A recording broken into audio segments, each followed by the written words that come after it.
సర్పంచుల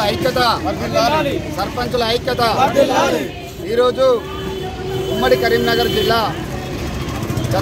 జిల్లాలో కలెక్టరేట్ ముందు 5 రోజుల నుండి మాజీ సర్పంచులు నిరాహార దీక్ష చేస్తున్నారు. వీళ్ళ నిరాహార దీక్ష కోసము సిరిసిల్ల, జగిత్యాల, పెద్దపల్లి ఈ జిల్లాల జేఏసీ మాజీ సర్పంచుల అధ్యక్షులు, మాజీ సర్పంచులు అందరం పాల్గొనడం జరిగింది. 5 రోజుల నుండి ఇక్కడ నిరాహార దీక్ష చేస్తే ప్రభుత్వం ఎలాంటి స్పందన లేదు.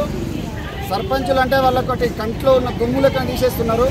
అంటే మాజీ సర్పంచులు 5 సంవత్సరాలు గ్రామాలను డెవలప్ చేసి రోడ్ల మీద ధర్నా చేస్తే ప్రభుత్వం సిగ్గుపోతుంది. ఎందుకంటే ప్రజాపాలనని చెప్పుకునే ప్రభుత్వం ఒక మాజీ ప్రజాప్రతినిధుల రోడ్ల మీద కూర్చున్నారంటే ప్రభుత్వం ఏ విధంగా పనిచేస్తుందో ప్రజలు గమనిస్తున్నారు. ప్రజలు రోడ్ల మీదకి వస్తున్నారు, రైతులు రోడ్ల మీదకి వస్తున్నారు, మహిళలు రోడ్ల మీదకి వస్తున్నారు, ఉద్యోగాలు రోడ్ల మీదకి వస్తున్నారు. ఆఖరికి ప్రజాప్రతినిధులు కూడా రోడ్ల మీదకి వస్తే ఈ ప్రభుత్వం ఎవరికి పనిచేస్తుందో, ఎవరి కోసం పనిచేస్తుందో అర్థమైతలేదు. మళ్ళీ తెలంగాణలో మొట్టమొదటిసారిగా ప్రజాప్రభుత్వం వచ్చిన తర్వాత మంత్రులకు ఒక న్యాయం, మాజీ సర్పంచులకు ఒక న్యాయం. మంత్రులకు ఒక న్యాయం అంటే గెలుసుడితోటే 700 కోట్లు కోమటిరెడ్డికి, 700 కోట్లు శ్రీనివాసరెడ్డికి, పొంగులేటి శ్రీనివాసరెడ్డికి, కానీ ఒక 1000 కోట్లు మాజీ సర్పంచులకు ఇస్తే ఇంతమంది కుటుంబాలు రోడ్ల మీద పడే కదా ముఖ్యమంత్రి గారు.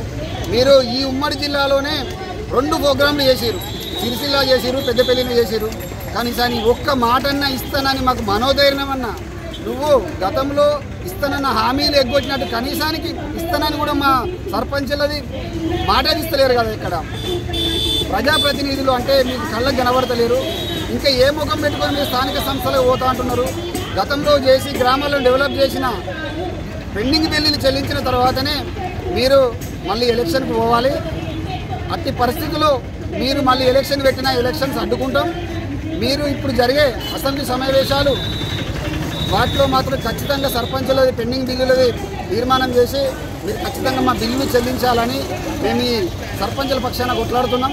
ఖచ్చితంగా మేము ఇప్పుడు ఈరోజు పెద్దపల్లి జిల్లాలో కలెక్టరేట్ ముందనే ప్రజాప్రతినిధులు ధర్నా చేస్తున్నారు. అంటే ఆలోచించండి, కలెక్టర్ ఆఫీసు ముందు ప్రజాప్రతినిధులు ధర్నా చేస్తున్నారంటే ప్రభుత్వానికి ఎంత సిగ్గుచేటు. దీన్ని మీ దృష్టిలో పెట్టుకొని ఖచ్చితంగా మాజీ సర్పంచుల బిల్లులు వెంటనే చెల్లించాలి. లేని ఎడలో కరీంనగర్లోనే ఉద్యమ గడ్డ అంటారు దీన్ని. ఇక్కడ నుండే తెలంగాణ పోరాటం మొదలైనది. ఇక్కడ నుండి సర్పంచుల పోరాటం మొదలైతే ఈ ఏ ఎలక్షన్ పెట్టినా మేము ఇంటింటికి డోర్ తిరిగి మేము మా భార్య పిల్లలు అందరం, మాకు సంబంధించిన వాళ్ళందరం మేము చేసిన పనులకి ఇవి మమ్మల్ని ఇట్లా రోడ్ల మీద పడేసిరని మీ మీద ప్రతి దాడికి దిగడానికి మేము రెడీగా ఉన్నాం. వెంటనే మేము సర్పంచుల బిల్లును చెల్లించిన తర్వాతనే మీరు ముందస్తు ఇంకేమైనా కార్యక్రమాలు పోవాలి. పోని ఎడల మీరు ప్రభుత్వం వచ్చే ముందు 420 అంటే 420, ఆ 420 అంటే దానికి వేరే అర్థం వస్తుంది. ఆ ప్రకారంగా మీరు ఏం మోసం చేసారో అన్నీ మేము ఇంటింటికి చెప్పాల్సి వస్తుంది. మా బిల్లులు వెంటనే చెల్లించే వరకు మేము అందరం ఉమ్మడి కరీంనగర్ జిల్లా మొదలైనది ఉద్యమం. స్టేట్ మొత్తం తిరుగుతాం, అన్ని జిల్లాలు తిరుగుతాం, అన్ని గ్రామాలు తిరుగుతాం. మా సర్పంచుల బిల్లులు పెండింగ్ లేనంత వరకు మేము ఎట్టి పరిస్థితుల్లో కలిసికట్టుగా నిరాహార దీక్షలు చేస్తాం, మీ అసెంబ్లీ ముట్టడి చేస్తాం. కాబట్టి మీరు ఎక్కడ వేసిన గొంగడ అక్కడే ఉంది. కాబట్టి సర్పంచుల బిల్లును చెల్లించాలి. ముందస్తు మళ్ళీ తర్వాత ఎలక్షన్కి పోవాలని మేము సర్పంచుల పక్షాన డిమాండ్ చేస్తున్నాం. సర్పంచుల ఐక్యత.